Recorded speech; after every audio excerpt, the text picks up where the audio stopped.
आदाब, मैं हूँ वसतुल्लाह ख़ान। मेरे साथ हैं शाहज़ेब जिलानी और ज़र्रार खोड़ो। आज जुमे का दिन है, आपकी कॉल्स के इंतज़ार में हम बैठे हुए हैं। स्क्रीन पे हमारे नंबर भी चलेंगे, मैं आपको बता देता, लेकिन इस वक्त मुझे ज़बानी याद नहीं है। स्क्रीन पे मुझे भी देखना पड़ रहा है।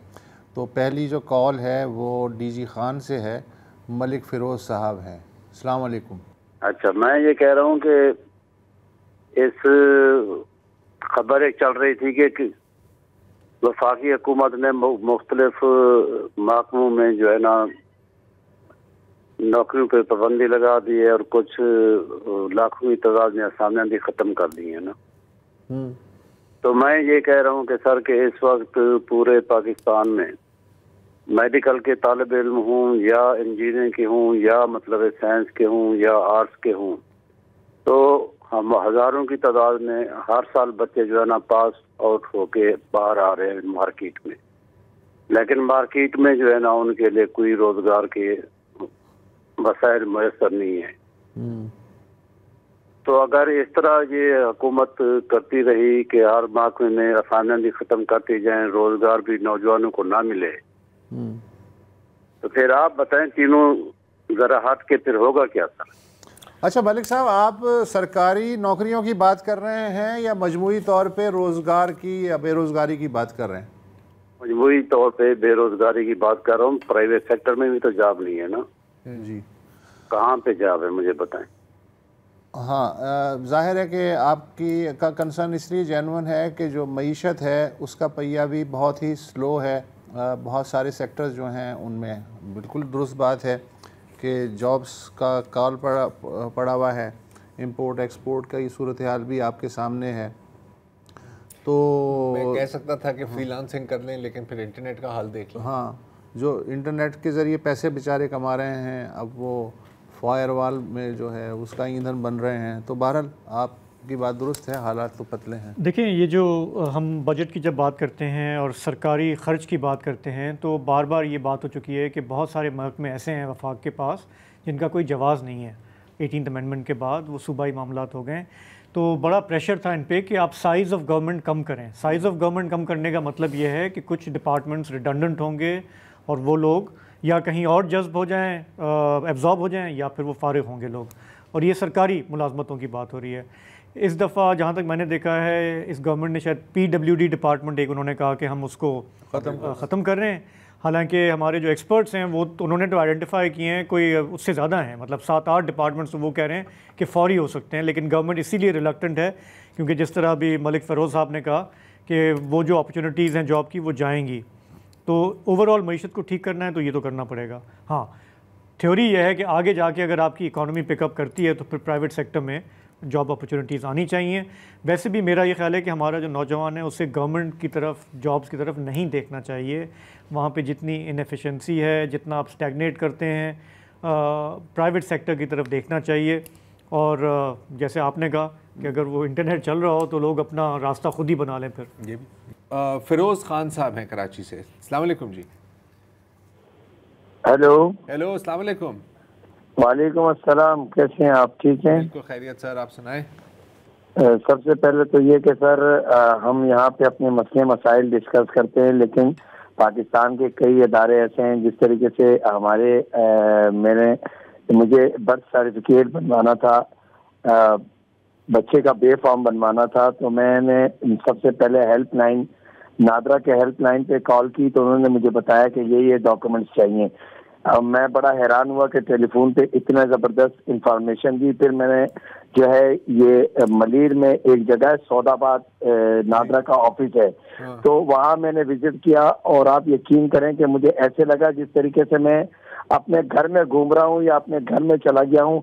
इतनी अच्छी मुझे गाइडेंस दी और मेरा काम जो है उन्होंने तकरीबन आधे घंटे में जो है मुझे फारिग किया और मुझे बड़ी खुशी हुई कि शुक्र अल्हम्दुलिल्लाह अब नादरा जो है वो इतना अच्छा सेटअप डाल दिया है कि वहाँ की जो मैडम थी, ऐसे लगा जिस तरीके से मेरे घर की कोई लेडीज हो जो मुझसे बात कर रही हो, और वो जो और अमला था, तो दिल बड़ा खुश हुआ। तो मैंने कहा सबसे पहले तो मैं नादरा के अफसरान को और ख़ास तौर पे जो वहाँ का अमला है मजीद सौदाबाद वाला, उनको अप्रिशिएट करता हूँ। इतना अच्छा अमला लोगों के साथ इतने प्यारे बर्ताव से पेश आया, आई अप्रिशिएट, और मुझे बड़ी खुशी हुई। अब सेकंड जो आता हूँ मसले पे, वो ये है कि इस वक्त कॉलेज के दाखिले हो रहे हैं और कई, अभी मेरे पास एक बच्ची हमारी है, उसको दाखिले के लिए कहा गया, तो उनका जो है, हमारे दोस्त हैं, उनका ताल्लुक जो है वो सुबह सराज से है।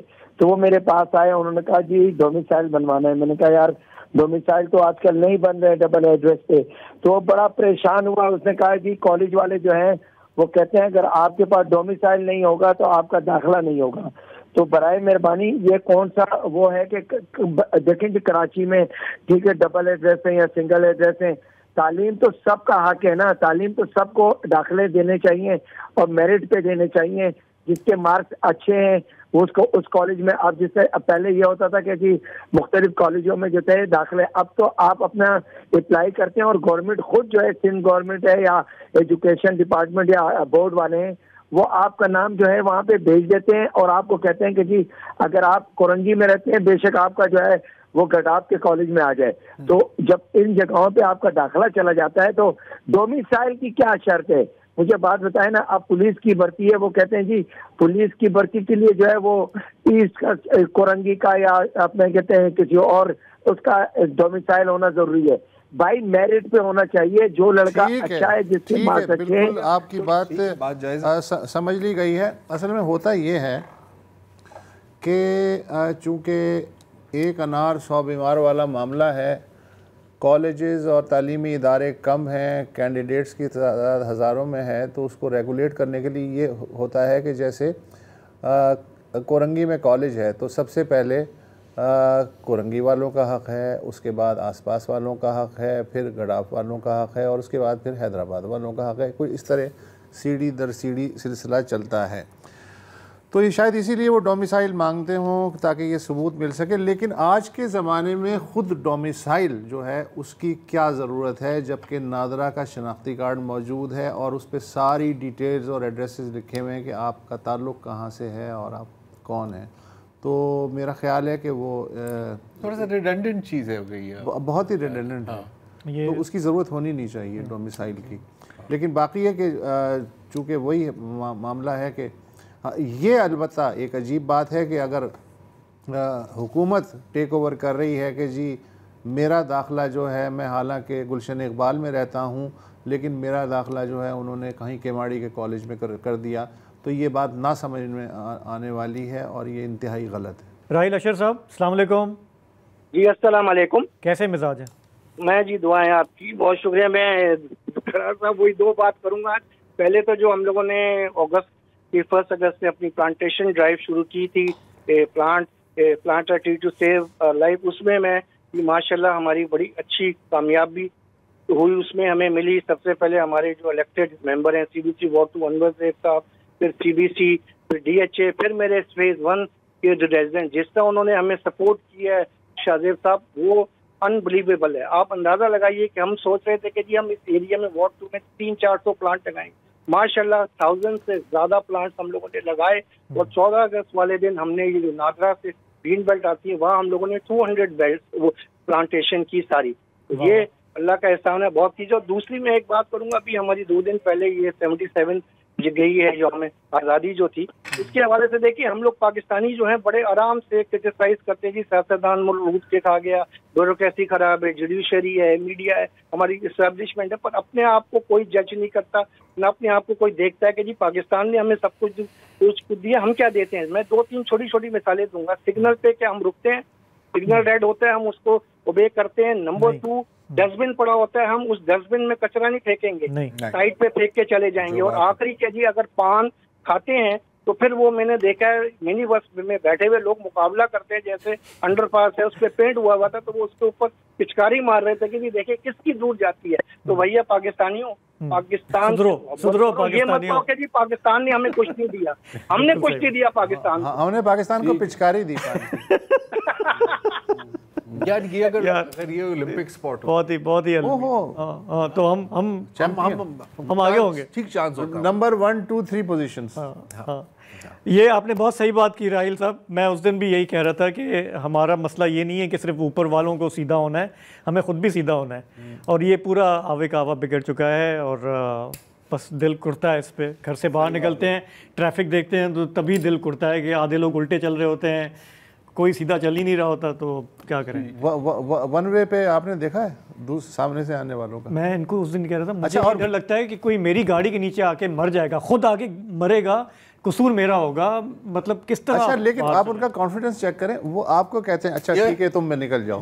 हाँ, वो आपको कहता है। क्या स्ट्रेस है। अच्छा जी, लाहौर से शिराजी साहब हैं हमारे साथ। जी सर। जी अस्सलाम वालेकुम।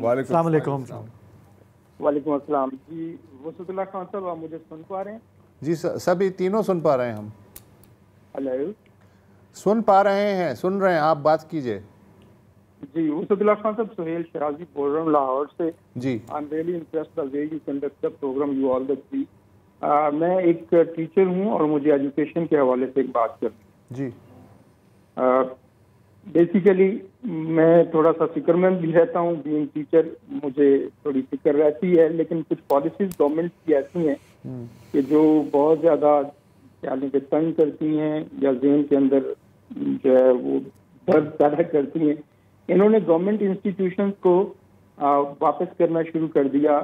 जो गवर्नमेंट के अदारे हैं, स्कूल्स हैं, कॉलेजेस हैं, तो कोई पॉलिसी नहीं दी गई कि किन लोगों को वो वापस किए जाएंगे। अचानक पता चलता है कि 600-700 स्कूल जो है वो वापस कर दिया गया। तो उसके लिए कोई पॉलिसी पब्लिक की जाए, और कौन लोग हैं जो स्कूल ले रहे हैं, क्या वो पाकिस्तान के लिए अच्छा सोचने वाले लोग हैं, उनके माइंड में क्या आपका इशारा सर सोहेल शिराजी साहब, आपका इशारा इस बात की तरफ तो नहीं है कि ये जो स्कूल एडॉप्शन के लिए पेश किए जाते हैं उनकी बात कर रहे हैं? मैं पढ़ा रहे हैं, क्वालिफाइड लोग मौजूद हैं, उनके ग्रुप बनाए जाएं। मुझे आपको आवाज आ रही है? नादिर साहब, हेलो? नहीं, हमारी आवाज आ रही है? सोहेल शिराजी हैं। हाँ सोहेल साहब, आवाज आ रही है आपको? जी आ रही है। हाँ, एक छोटा सा सवाल था वसत साहब का कि आप क्या उन स्कूल्स की बात कर रहे हैं जो अडॉप्शन के लिए गवर्नमेंट दे देती है कि कोई आके उनको संभाले? हाँ नहीं, मैं ये चाह रहा हूँ कि आप लोगों की आवाज नहीं आ रही, मुझे खोड़ो साहब की आवाज भी नहीं आ रही, खान साहब नहीं, मैंने कुछ कहा नहीं है अभी तक। और शाहजेब सर भी नहीं आ रही। थोड़ा कम्युनिकेशन का मसला है, इस तरह तो बात हो नहीं पाएगी। हाँ। मैं एक बार मैं ट्राई करता हूँ। आपका इशारा किस स्कूल्स की जानिब है? वो जो अडॉप्शन की जा रही है जो है वो दिए गए हैं। मुझे पता चला है कि 600-700 स्कूल जो है वो एडॉप्शन के लिए जी। हाँ, ओके। एक तो देखें, एक वहाँ पर है पंजाब एजुकेशन फाउंडेशन जो कि पब्लिक प्राइवेट पार्टनरशिप है। वो स्कूल जो समझें कि कंस्ट्रक्टेड है बिल्डिंग, उसको वो कहते हैं कि कम्युनिटी का कोई अगर आके चलाता है, कोई ऑर्गेनाइजेशन है, तो उसको वो टीचर की सैलरी के पैसे देते हैं, ठीक है ना। एक तो ये मॉडल है जो कि निस्बतन कहा जाता है कि बेहतर मॉडल है हमारे यहाँ सरकारी स्कूलों की निस्बत। आप उसकी बात कर रहे हैं, किन स्कूलों की बात कर रहे हैं? मुझे पहले पता चला था कि कुछ स्कूल जो पंजाब एजुकेशन फाउंडेशन के थ्रू दिए गए हैं, लेकिन ये है कि अभी जो स्कूल दिए गए वो कुछ पता नहीं है, क्योंकि पंजाब एजुकेशन फाउंडेशन जो है वो तो ऑलमोस्ट डेड हो चुकी है। अच्छा, मेरी इन्फॉर्मेशन के मुताबिक वो कोई एक्टिव काम नहीं कर रही। नहीं, डेड तो नहीं हुई है, वो तो काम कर रही है। हज़ारों स्कूल्स हैं उनके पास, पंजाब वालों के पास अलग हैं, सिंध में अलग है। मैंने उनसे बार बार रब्ता किया है, लेकिन मुझे उन्होंने कभी कोई स्कूल नहीं बताया। मैं इंटरेस्टेड हूँ स्कूल लेने में। मैं कोट नाना से बिलोंग करता हूँ, फार फ्लंग एरिया, इंडियन बॉर्डर पे है। अच्छा। और मैं बीइंग एजुकेशनिस्ट में चाह रहा हूँ कि मेरे इलाके के स्कूल जो हैं वो मेरे जैसे लोगों को दिए जाएं। ठीक, और बिल्कुल ठीक है, बिल्कुल ठीक है। मेरा ख्याल है जो एजुकेशन डिपार्टमेंट है ना, वहाँ के जो कंसर्न ऑफिशियल हैं, मैं ख्याल इनके कंप्लेंट ये है कि ये राब्ते करने की कोशिश कर रहे हैं, राब्ता नहीं हो रहा, राब्ता हो नहीं जो एक अजीब बात है, क्योंकि अगर स्कूल्स अडॉप्शन में दिए जा रहे हैं तो जाहिर है उसका कोई प्रोसेस तो होना होता है ना यार। किसी से बंदा बात करे तो जहाँ तक ये बात है तो ये बात जायज़ है। कोशिश कर सकते हैं कि अब पता करें पंजाब एजुकेशन डिपार्टमेंट से कि क्या तरीका होता है अपनी आवाज़ सुनाने का। जी ठीक है, तो नादिर नूरज़ई हैं कराची। नादिर नूरदीन है कराची से। अस्सलाम वालेकुम जी। जी अस्सलाम वालेकुम। जी मेरी एक रिक्वेस्ट है कि सोहेल बराइच साहब जो है उनका, जो कि मेरे पास उनका कांटेक्ट नंबर नहीं है, तो पिछले दिन उन्होंने सिंध के वजीर आला साहब का इंटरव्यू लिया था एक दिन जियो के में, जिसमें उन्होंने सिंध के वजीर आला को तवज्जो दिलाई थी कि उनकी गाड़ी जो है पुरानी हो गई। तो उसके 1 या 2 दिन के बाद ही जो है वो मैंने देखा था कि सिंध गवर्नमेंट ने कोई नोटिफिकेशन निकाला है कि 1800 सीसी से ज्यादा उसकी गाड़ी 100 गाड़ी वो कुछ मंगवा रहे हैं। तो मेरी रिक्वेस्ट होगी सोहेल बराइच साहब से कि वो नेक्स्ट टाइम जो सिंध के वज़ीर आला से मिले तो बता दे कि कराची की सड़कों का भी है, क्योंकि वो बहुत जल्दी उन्होंने उस पर किया था, तो हमारे इधर सड़कों का भी हाल अच्छा हो जाए। वरना ऐसा लगेगा कि सोहेल बराइच साहब को सरकारी सवाल बना के दिए गए।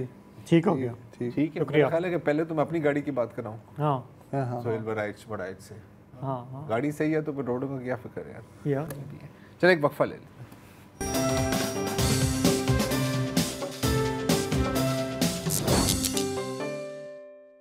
Welcome back. हमारे अगले कॉलर हैं तारिक शेख साहब कराची से। अस्सलाम वालेकुम जी। वालेकुम सलाम। कैसे हैं आप लोग? वैसे ही हैं सर, आप सुनाएं। अल्लाह का शुक्र, अल्लाह ताला आप लोग को बहुत अच्छा रखे कि आप लोग जितना अच्छा काम कर रहे हैं। Thank you sir. कि हम जैसे लोग जो अपनी कहीं पे फ्रस्ट्रेशन नहीं निकाल सकते, हम हैं ना, हमारे पे निकाले। यही आप लोग की मेहरबानी है कि आप लोग खुशी खुशी सुन लेते हैं हमारी बात। अच्छा, मैं बस आपसे वही, मैंने इससे पहले भी मैंने बात की थी, मैं आपसे वही एक जनरल बात करना चाह रहा हूँ कि माइक्रो चीजें हमारे यहाँ बहुत ज्यादा खराब हैं, यानी छोटे छोटे मसाइल बहुत ज्यादा हैं जिसके लिए कोई बहुत ज्यादा वसाइल नहीं चाहिए, बहुत ज्यादा पैसे नहीं चाहिए, सिर्फ मैनेजमेंट चाहिए, ईमानदारी चाहिए। और जैसे अभी सरकारी इदारे का एक साहब बता रहे थे कि पंजाब कोई एजुकेशनल बोर्ड के अंदर जाना है, तो ये तो पंजाब बोर्ड वालों को ढूंढना चाहिए कि ऐसे लोग काम करना चाह रहे हैं। सही बात। इसी तरीके से एक साहब ने इस बात, जो सबसे पहले जिन्होंने कॉल की, उन्होंने कहा कि लोग यहाँ पर गड़बड़ हैं, रॉन्ग गाड़ी चलाते हैं, गलत चीजें करते हैं। तो इसकी मैं आपको एक रीजन बताऊं, खासतौर पे कराची के अंदर। बताएं सर। जो कराची के अंदर पढ़ा लिखा आदमी है, जो शरीफ आदमी है, जो सीधे सीधे तरीके से चलता है, उसको लोग बेवकूफ समझते हैं। बिल्कुल अग्रीड, ऐसे ही है। अगर वो किसी लाइन के अंदर लगा हुआ है शराफत से और 10 बंदे आगे आके लग जाएंगे और वो चुपचाप खड़ा रहेगा, तो वो फिर खड़ा ही रहेगा सर, उसका नंबर ही नहीं आएगा। बिल्कुल सही। ये भी है। तो यहाँ पे स्ट्रीट स्मार्ट होना मजबूरी है जी। इस तरह की बहुत सारी बातें हैं कि मतलब यानी इतनी आसानी से चीजें सॉल्व हो सकती हैं, जहाँ के अगर आपको नेक नियति चाहिए और ऐसे लोग चाहिए जो हम में से यूं हमारे हुक्मरान। अगर मतलब इतने बड़े बड़े हमारे यहाँ फ्यूडल्स हमारे हुक्मरान हैं जिन्हें पता ही नहीं है कि बेसिक प्रॉब्लम्स क्या हैं। एक आम आदमी को कोर्ट जाने में कितना मसला होता है, पुलिस स्टेशन जाने में अपनी एफआईआर कितना मसला होता है। आप लोग माशाल्लाह जिस लेवल पे आप लोग को तो ये चीजें शायद नहीं समझ में आती हूँ, लेकिन हमारे जैसे आदमी से पूछते कि छोटी सी हम भी भुगतते हैं अपनी डेली लाइफ में, यही सब चीजें भुगतते हैं। बात पूछ रहे हैं। तो बस मतलब यानी ये इतनी आसान चीजें हैं, इसके अंदर रिफॉर्म्स चाहिए, नेक नियति चाहिए, ईमानदारी चाहिए, IMF का कर्जा नहीं चाहिए, वर्ल्ड बैंक से कुछ नहीं चाहिए, सिर्फ अच्छे लोग चाहिए। इतने सारे लोग हैं आपके सरकारी इदारों के अंदर, इतने लोग हैं, जिस ऑफिस के अंदर आप जाओ आपकी आंखें फट जाती हैं। इतना बड़ा ऑफिस, इतने सारे लोग, AC चल रहा है, उनके मुलाजिम, घर के मुलाजिम, और उनकी एफिशिएंसी, उनकी प्रोडक्टिविटी क्या है, मतलब आप लोग तो मुझसे बेहतर जानते हैं। इसी नोट पे बस मैं अपनी बात यहीं पर ही खत्म करूंगा। इसके लिए कुछ अगर आप लोग छोटी छोटी चीजों पे कुछ बात करें। एक कॉलर ने मुझे खुशी भी हैरत भी हुई, नादरा की तारीफ की थी कि वो नादरा के दफ्तर गए थे और उनका काम आधे घंटे में बहुत अच्छे तरीके से हो गया। तो ऐसी भी मिसालें हैं, लेकिन ज़ाहिर है कम है। हाँ, थैंक यू। मैं आपको एक बात बताऊँ, ये जो जैसे इन्होंने बात की ना, हमने जो हम में से जो लोग बाहर रहे हैं, हम ये देखते हैं कि अगर आप एक लाइन लगी हुई है और हम शुरू से पाकिस्तान से आए हैं तो हमें सीधा चले जाते हैं ना, तो वहाँ पे इन्फोर्समेंट करने के कोई पुलिस वाला नहीं आता, वो लोग खुद कर रहे होते हैं। और एक बंदा नहीं बोलता कि जी कि भाई पीछे लगो, सारे आपको इस तरह देख रहे होते हैं कि आप सीधे हो जाते हैं। सोसाइटी खुद इन्फोर्स कर रही होती है ना अपने नॉर्म्स को। हमारे यहाँ जैसे इन्होंने बात की कि जो लाल सिग्नल पर रुकेगा, बड़ी गाड़ी गुजर जाएगी, मोटरसाइकिल वाला गुजर जाएगा, आपको देख के शायद 2 गाड़ियाँ और रुक जाएँ। ये होता भी है, ठीक है, हाँ होता है। 2 गाड़ियाँ रुकेंगी, फिर वो सिग्नल ग्रीन होगा, आप चलेंगे तो वो भी चलेंगे। लेकिन मैं ये कह रहा हूँ कि ये रोज़ का हमारा स्ट्रगल है, रोज़ की हमारी ये चॉइस है डिलिबरेटली कि जी कि मुझे अब कानून को मैं फॉलो करना चाहता हूँ। शायद मेरा देखी 2-4 और लोग कर लें, लेकिन मेजॉरिटी नहीं करेगी। तो फिर आपको ये एहसास होता है, जैसे तारिक साहब ने कहा ना कि इट्स अ लूजिंग बैटल। आप क्या कर लो, किस को आप सही करोगे? पहले मेरा खून खोलता था जब लोग उल्टे आ रहे हैं ना वन वे ट्रैफिक पे, लेकिन फिर मैंने कहा यार ये तो मैं तो मुझे I have to go with the flow, अपना ही बीपी हाई कर रहा है। तो आप ये कहते हैं कि यार कुछ चेंज नहीं होगा। और मैं आपको ये भी बताऊं कि 3-4 साल में it has become even worse. I can tell कि मैं 4 साल पहले जब मैं वापस आया हूँ जर्मनी से, उस वक्त और आज वो जो ऑपोजिट जो चल रहा है वो बढ़ता जा रहा है दिन ब दिन। So I don't know, I will stop now क्योंकि आज कॉलर्स डे है, हमें अपनी फ्रस्ट्रेशन हम बाद में करेंगे। हमारी भी फ्रस्ट्रेशंस है, हम भी इंसान हैं। सुहेल खान हैं लाहौर से। अस्सलाम वालेकुम जी। वालेकुम जी। हाँ अस्सलाम वालेकुम, बताइए क्या कहेंगे? जी सबसे पहले तो बहुत शुक्रिया जी, आप भी कोई एक चैनल ऐसा है कि जो हमारी बात सुनते हैं।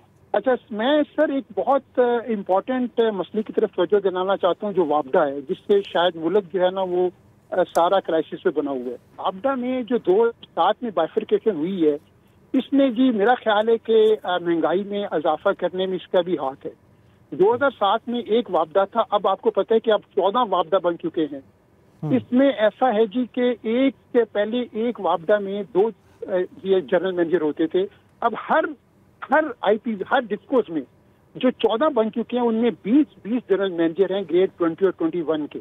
आप उनके ऑपरेशनल कॉस्ट लगाएं और आप उसके नीचे फिर उनके एम्प्लॉयज की कॉस्ट लगाएं, तो ये कहाँ से कहाँ चली गई है।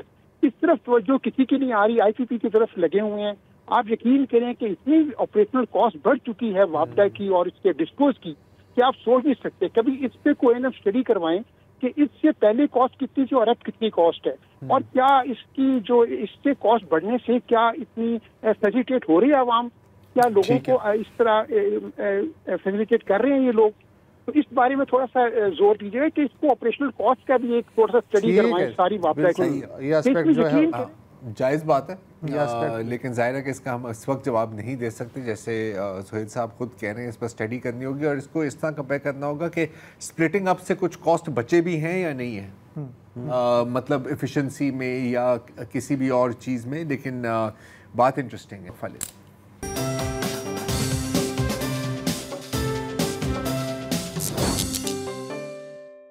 जी, तो आपकी हम कॉल्स ले रहे हैं। अगले कॉलर हैं अबू धाबी से फेरोज़ खान साहब। अस्सलाम वालेकुम। वालेकुम सलाम सर, कैसे हैं आप लोग? बिल्कुल ठीक, आप बताएं। सर जी मेरे छोटे अर्ज है 2, मुझे नहीं मालूम अर्ज की जमा क्या होगी उर्दू में, उर्दू मेरे खस्ता हाल है। एक तो ये कि खैबर पख्तूनख्वा में एक ख्वाजा सरा को ANP ने मरकजी कमेटी का मेंबर बनाया है। मुझे तो अच्छा लगा, आप लोगों को नहीं मालूम कैसे लगा है। अगर अच्छा लगा है तो किसी दिन उनको बुलाइए ताकि दुनिया को पता चले कि हमारे पास उन लोगों के लिए इज्जत का मुकाम भी है। जी।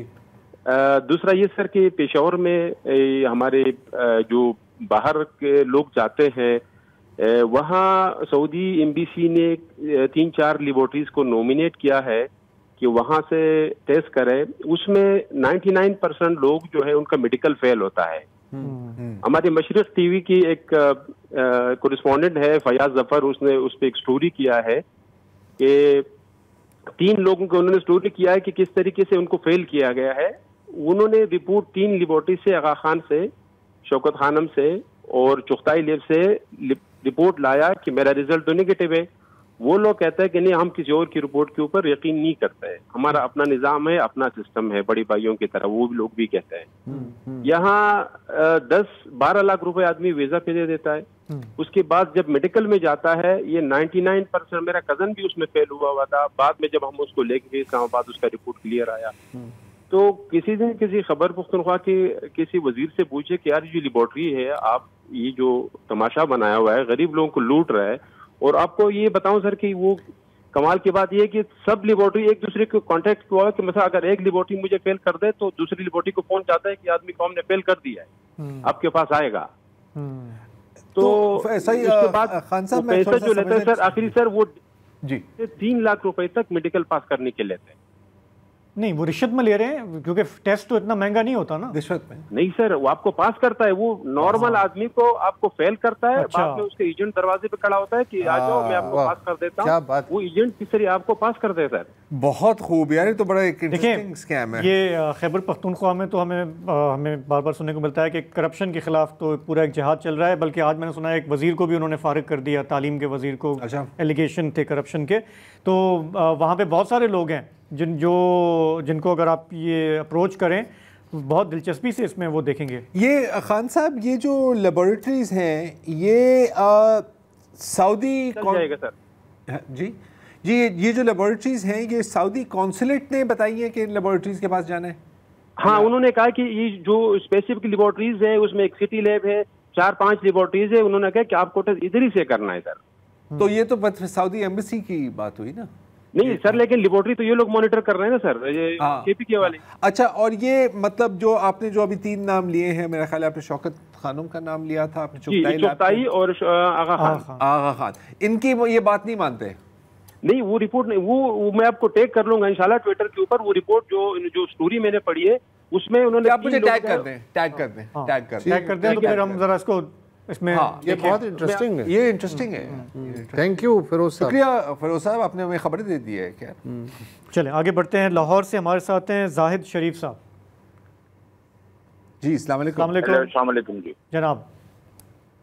सर मैं पाकिस्तान हॉकी प्लेयर ओलंपियन बोल रहा हूँ। मैं पाकिस्तान से 1987 से 91 तक मैं पाकिस्तान से हॉकी खेला हूँ। मेरे पास 5 गोल्ड मेडल हैं इंटरनेशनल, 2 सिल्वर हैं, 2 ब्रॉन्ज हैं। अभी अरशद नदीम साहब पाकिस्तान से जीत कर आए हैं ओलंपिक का गोल्ड मेडल, बहुत बड़ा गोल्ड मेडल, इसमें कोई शक नहीं। अल्लाह ताला ने उसकी गुर्बत दूर कर दी है। मैं आपके प्रोग्राम से वजादत से और आपके वजह से मैं ये जो हमारे गरीब प्लेयर्स हैं, जिस तरह मैं हूँ, जब बिजली का बिल अब 70,000 का मेरे पास बिजली का बिल आया है और मैं वो बिल देने के लिए मैं लोगों के उधार मांग रहा हूँ, किसी से कोई ना मेरी मदद कर रहा है ना कोई वो मुझे कोई उधार दे रहा है। तो हम लोग गरीब जो सफेद पोश आदमी है, ये तो हर महीने की पहली तारीख पाने को रोते हैं कि पहली आएगी, घर का किराया देना है, बिजली का बिल देना है, सुई गैस का बिल देना है, बच्चों की फीसें देनी है, उसके बाद खाने पीने की चीजें आती। सर मेरी आपसे गुजारिश है कि आप गवर्नमेंट को आप अपने प्रोग्राम के जरिए बताएं कि जो हमारे जैसे बिल्कुल ही खत्म हुए हैं लोग, मैं तो खुदकुशी करने लगा था अगर इस्लाम में खुदकुशी हराम ना होती तो। अब मेरे पास घर में खाने के लिए कुछ नहीं है, तो मैंने गवर्नमेंट ऑफ पाकिस्तान से अपील की थी कि जितने गरीब प्लेयर हैं या जिनके पास जरिया माश नहीं है उनकी मदद की जाए। तो मुझे उम्मीद है कि इंशाअल्लाह ताला अल्लाह रब्बुल इज्जत आप लोगों तीनों को अल्लाह ताला जिंदगी से तंदुरुस्ती दे परवरदिगार। और आप बोलेंगे, आप अपने प्रोग्राम में ये जरूर ऐड कीजिए कि जी ओलंपियन जोन से है उनका खास ख्याल रखा जाए, ताकि वो इस पिसी हुई महंगाई में सफेद पोस्ट जोन से लोग हैं वो सबसे ज्यादा मर हो रहे हैं। शुक्रिया। तो आप माशाल्लाह आपकी कॉल का बिल्कुल आप यार देखिए मैं तो एस्टॉनिश हो गया। फॉर्मर ओलंपियन नहीं, इस तरह की सिर्फ एक कहानी नहीं है। मैंने एक और भी, अब मुझे नाम याद नहीं है, एक और फॉर्मर ओलंपियन है जिनको अपना मेडल बेचना पड़ा, रिक्शा चला रहे हैं। इस तरह की आपको बड़ी कहानियां मिलेंगी और सिर्फ मतलब स्पोर्ट्समैन और ओलंपियंस की नहीं, मौसीकारों, खातून प्लेयर थी इंटरनेशनल, उन्होंने कंपटीशन किया और वो जो इटली के करीब कश्ती डूबी थी उसमें वो शामिल थी। जी मैं आपको इस तरह की दर्जनों कहानियां मिलेंगी और मैं मतलब पीपल हैव बीन फॉरगॉटन, उन्होंने कोई मेडल लिया आपके मुल्क के लिए। ये तो सिर्फ एथलीट्स की बात कर रहे हैं, आप फिर आ जाए, आप आर्टिस्ट के अंदर आ जाए, मुसन्निफीन के अंदर आ जाए, आप शायरों की बात कर लें, आप म्यूजिशियंस की बात कर लें, there's a lot, बहुत है। कराची से मोहम्मद अरसलान साहब हैं हमारे साथ। अस्सलाम वालेकुम। जी वालेकुम सलाम जनाब। हाँ, आपको आवाज़ आ रही है? जी सर, बिल्कुल साफ आ रही है, बताएं।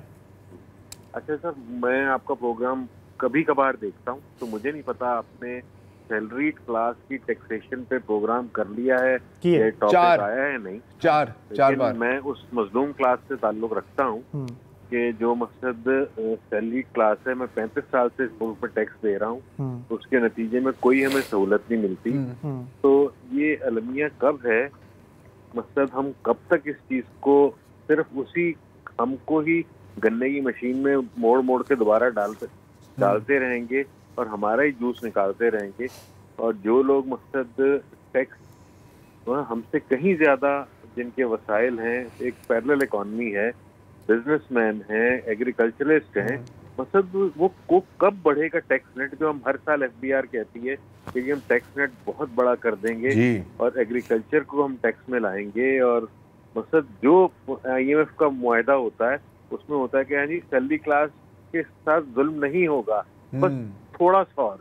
अब इस साल इन्होंने जो कहा है कि ठीक है जी, जो जिसकी तनख्वाह मकसद 8 लाख रुपए से ज्यादा है, वो अपने दिए हुए टैक्स पे 10% मजीद टैक्स देगा। यानी इसे वो कहते हैं मरे पे 100 दुर्रे। तो मकसद ये सिलसिला कब खत्म होगा, इससे मकसद कौन इसमें हमारे लिए वो करेगा, या हम चुपचाप मकसद ऐसे रिटायर होके और फिर वहाँ अल्लाह के पास चले जाएंगे। ठीक है, थैंक यू। नहीं, बिल्कुल सही है, बिल्कुल सही है। इस पे आवाज़ उठना शुरू हुई है। पहले तो खामोश रही ये पूरी क्लास, लेकिन अब थोड़ा बहुत आवाज़ उठना शुरू हुई है, लेकिन शॉर्ट टर्म में कुछ होता नजर नहीं आता। एक तंजीम भी बनी है अरसलान साहब, शायद आपको इल्म हो। बाद में उसका नाम सुनने में नहीं आया, जाहिर है। नहीं, वो मुझे उनके मैसेजेस आते रहते हैं, वो आगे पीछे प्रोटेस्ट करती रहती है। लेकिन FBR जब कहता है ना हम टैक्स नेट बढ़ा रहे हैं, वो भी दुरुस्त कह रहे हैं। वो जो ऑलरेडी टैक्स दे रहे हैं उनके लिए वो टैक्स नेट बढ़ रहा है हर साल, बोझ उन पे ही बढ़ रहा है। वो सुराख भी बढ़ा रहे हैं ताकि बड़ी मछलियाँ अंदर से आराम से गुजर सकें। बड़ी एक मज़ेदार किस्म की नेट बनाई है। पता नहीं, याहिया हमीद साहब हैं कराची से। अस्सलाम वालेकुम, तीनों जवानों को बहुत सलाम हो।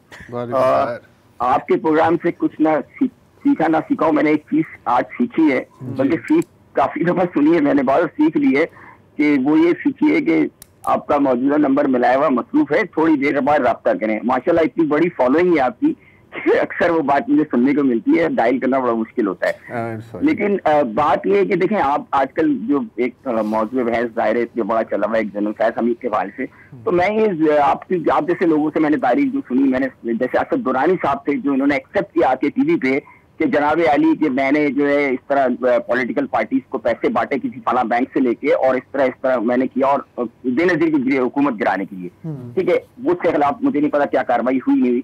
लेकिन देखें, बात यह है कि the political parties always the game of this part of this game.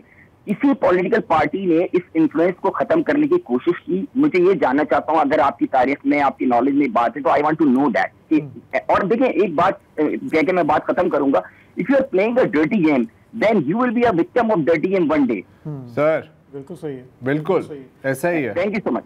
जैसे वो क्या कहते हैं, हमारे मजहब में भी है ना, रिश्वत देने वाला और लेने वाला दोनों जहन्नुमी है ना। सो अगर वो पैसे बांट रहे हैं तो अगले ले भी तो रहे हैं ना, ये भी है। तो सुनो, ले कोई ना कोई आपको हमेशा मिल जाता है।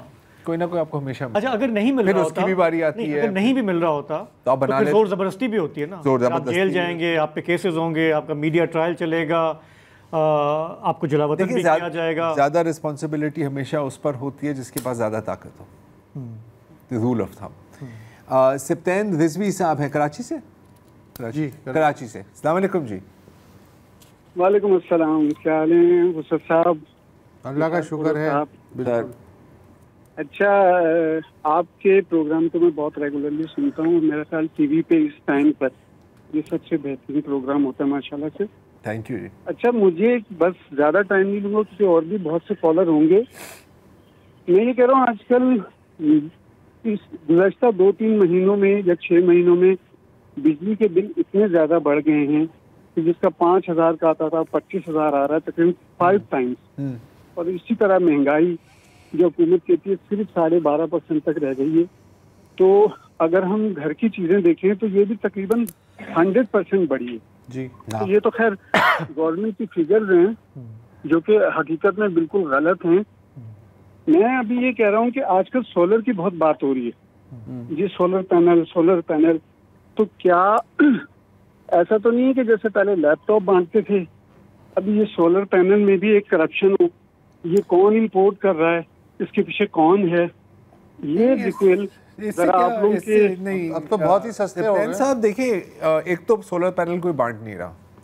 नहीं, ये गवर्नमेंट के लोग कर रहे हैं ना। नहीं, वो तो थोड़ा on a very very small scale. MNAs MPAs अपने अपने इलाकों में ना चले वो सोलर पैनल बांट रहे होते हैं, तस्वीरें खिंचवाते हैं कि देखें गरीब लोगों को हम दे रहे हैं। यहाँ पे पीपल्स पार्टी वाले से मुराद ये है कि देखें, जब पंजाब हुकूमत कह रही है कि हम सबको देंगे सोलर पैनल, 500 से कम यूनिट तक को सोलर पैनल देंगे, तो जाहिर है ये पैसा तो आवाम का होगा ना जो देंगे अभी। जी, इतने 500 से कम यूनिट वाले को सोलर पैनल देंगे। लेकिन वो ये भी कह रहे हैं कि सोलर पैनल से आवाम को ही फायदा होगा, बिल खत्म हो जाएंगे, कम होंगे। सर, इससे पहले देखें CNG आई थी पाकिस्तान में 2000 में, बाद में क्या हुआ?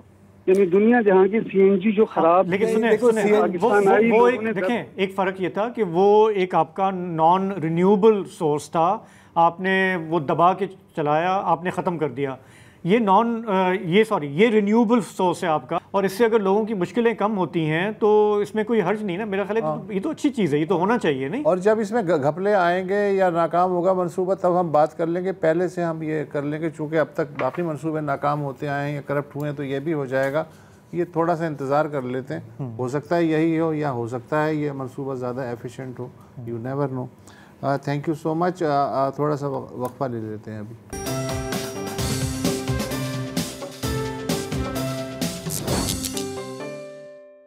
Welcome back. हमारे अगले कॉलर हैं मलिक असगर साहब, हैं पेशावर से। अस्सलाम वालेकुम। मेरे तीनों भाइयों को बहुत बहुत सलाम। मैं बड़े शौक से आप लोगों का प्रोग्राम देखता हूँ और बड़ा अच्छा लगता है, और क्योंकि आप हर एक चीज़ को हाईलाइट करते हैं, बड़ा मज़ा आता है हमें। और बात यह है कि आपके सबसे क्वेश्चन करते हैं, सवाल करते हैं साफी आज़ाद। मैं आपसे एक सवाल करना चाहता हूँ, और ज़रार साहब माशाल्लाह शायद मुझे इसका भी जवाब दे दें। वो मैं ये कही हुकूमत किसकी है, बस मैं ये नून लीग की है, किस पार्टी की है, मैं ये जरा बताएं यार। ये बहुत ही मखसूस मालूमात है जो आपके पास है, हमारे पास किसी के पास नहीं। बता दें आज आप ये आउट कर दें ये बात, हुकूमत किसकी है। जी आप कुछ कह रहे हैं जी। मैं देखिए, मैं बाज़ वक़्त बैठता हूँ, ये तमाम इनके जो अपना वो देखता हूँ ना, इनके बयानात वगैरह, तो मैं अपने आप से सवाल करता हूँ कि यार हम क्या हैं। देखिए ये हुकूमत नून लीग की है, उनके आप बयानात देखिए, अवाम मर गई, अवाम तबाह हो गई, बिल ये हो गए, बिल वो हो गए। अरे भाई ठीक करो ना, हुकूमत तो आपकी है ना। अभी नवाज शरीफ तो साहब कहते हैं कि हम जो हैं भाई जी मैंने 14 रुपए उसमें ये कर दिया वो कर दिया। अरे भाई, और हुकूमत से अलग है। अरे भाई हुकूमत आपके भाई की है, बेटी आपकी वजीर आला है, वो आपके सारे रिश्तेदार को मिनिस्टर हैं, वजीर हैं, कोई क्या है। हुकूमत आपकी है तो आप ठीक कर लेना। आवाम तो पिस गई है, आवाम को तो बड़ा गर्क हो गया है। ये माने कि लोग कहाँ से कहाँ पहुंच चुके हैं और कैसे हैं, आपको भी पता है, आप भी समझते हैं, आपको भी सब चीज करनी। तो मेरा यही आप लोगों से क्वेश्चन था, मैंने कहा अपने भाइयों से मैं पूछता हूँ कि हुकूमत है किस। मलिक साहब आपने हमारे जो है ना दिमाग रोशन कर दिए अपना। ये सवाल देखो असल होता है सवाल जवाब की अहमियत नहीं है। जवाब तो कोई भी वैसे सवाल कमाल है बहुत आला। अब अगर इसका हम सच्चाई के साथ जवाब दें तो टीवी बंद होने का खतरा है, झूठ हम बोल नहीं सकते, लिहाजा हम सिर्फ एंजॉय कर रहे हैं आपके साथ। मेरा ख्याल है अगले कॉलर से बात कर लेते हैं। आगा रजा साहब हैं साहिवाल से। अस्सलाम वालेकुम जी। जी अस्सलाम वालेकुम जनाब। वालेकुम अस्सलाम जी। शाहजेब जिलानी साहब, मैं डाउन न्यूज़ को जो है पहले तो मुबारकबाद पेश करता हूँ, बड़ा ज़बरदस्त प्रोग्राम है आपका। वसतुल्लाह खान साहब के, इनके तो मैं कॉलम भी पढ़ता रहता हूँ, और साथ खोड़ो साहब भी बैठे हुए हैं। तो मैं आपकी तवज्जो को कि मैं साहिवाल से बात कर रहा हूँ, और हो सकता है कि शायद के तेरे दिल में उतर जाए मेरी बात, क्योंकि यहाँ पर ये हुआ है जी कि ये ग्रांट्स ऊपर से आती हैं, तो ये साहिवाल की जो सड़कें हैं ये आगे होता था कि ये बिल्कुल लेवल करके, अगर कोई ग्रांट आई है या नई सड़क बननी है तो उसको पहले डेमोलिश करके जीरो लेवल करके जो है ना उसके ऊपर जो है ना। अब ये है कि हमारे घर, हम मतवसत और आम से लोग हैं, आपको पता घर तो बन नहीं सकते।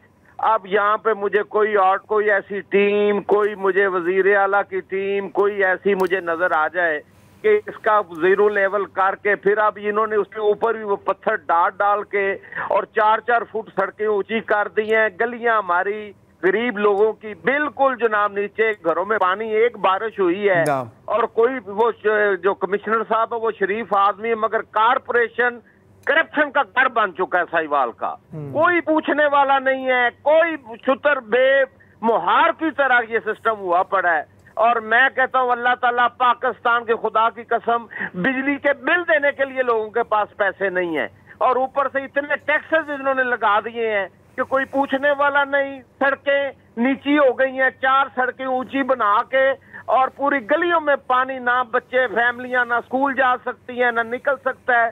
बराए मेहरबानी मैं आपके चैनल डॉन न्यूज की तरफ से खास तौर पे शाहजेब जिलानी साहब, वसतुल्लाह खान साहब, खोड़ो साहब, मैं आपकी बहुत कुर्बानियां हैं। आपका मैं बहुत पुराना कारी हूँ। आपके जो कॉलम में है वो मैं बड़ी देर से पढ़ रहा हूँ। आप खुदा का वास्ता है ये हमारा प्रॉब्लम हाईलाइट करें। ठीक है, ठीक है आगा साहब, आपने बहुत ही एम्फसाइज तरीके से जो है वो बता दिया, और ये बड़ी कॉमन सेंस की बात है। और बदकिस्मती से सबसे आखिर में जो कॉमन सेंस आती है वो रियासत के इदारों और बल्दियाती इदारे जो हैं उनके पास आती है।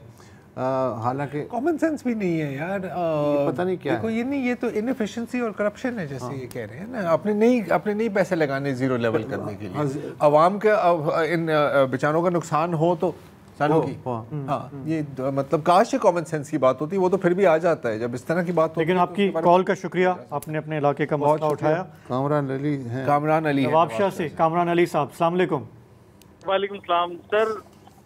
वही मकबूल लीडर और डिप्लोमेट होता है जो मुंह से दिस कहे तो उसका मतलब दैट होता है, और अवामुन नास को ऐसे दबोचा है गरानी ने कि जैसे कैट के पंजे में कोई रैट होता है। वाह वाह, क्या बात है। छोटा सा सवाल है कि नवाज शरीफ साहब ने किस कैपेसिटी के अंदर ये ऐलान किया है?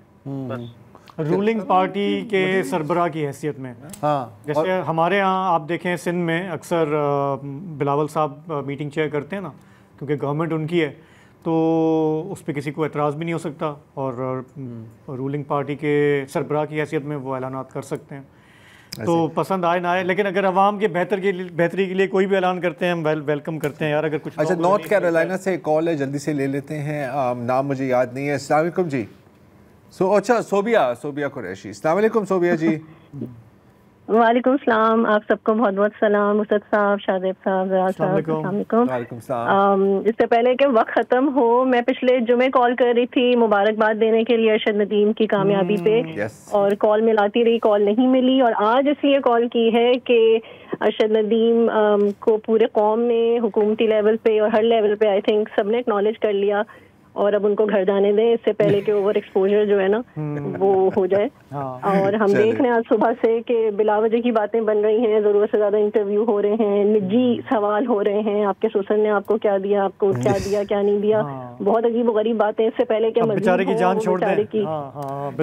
न्यूज़ साइकिल नहीं, वो तो सही है सोबिया, लेकिन न्यूज़ साइकिल यही होती है, अगले हफ्ते तक ये चीजें ये सब भी सब्साइड हो जाएगा, और हमने अगले 15-20 साल बाद क्या होगा वो सब हमें पता है, लेकिन कहा जा सकता है, आवाज उठाई जा सकती है। आई थिंक इसमें अकल आ गई है लोगों को कि प्लीज थोड़ा सा ठंडे हो जाएं और नॉर्मल होने दें चीजों को।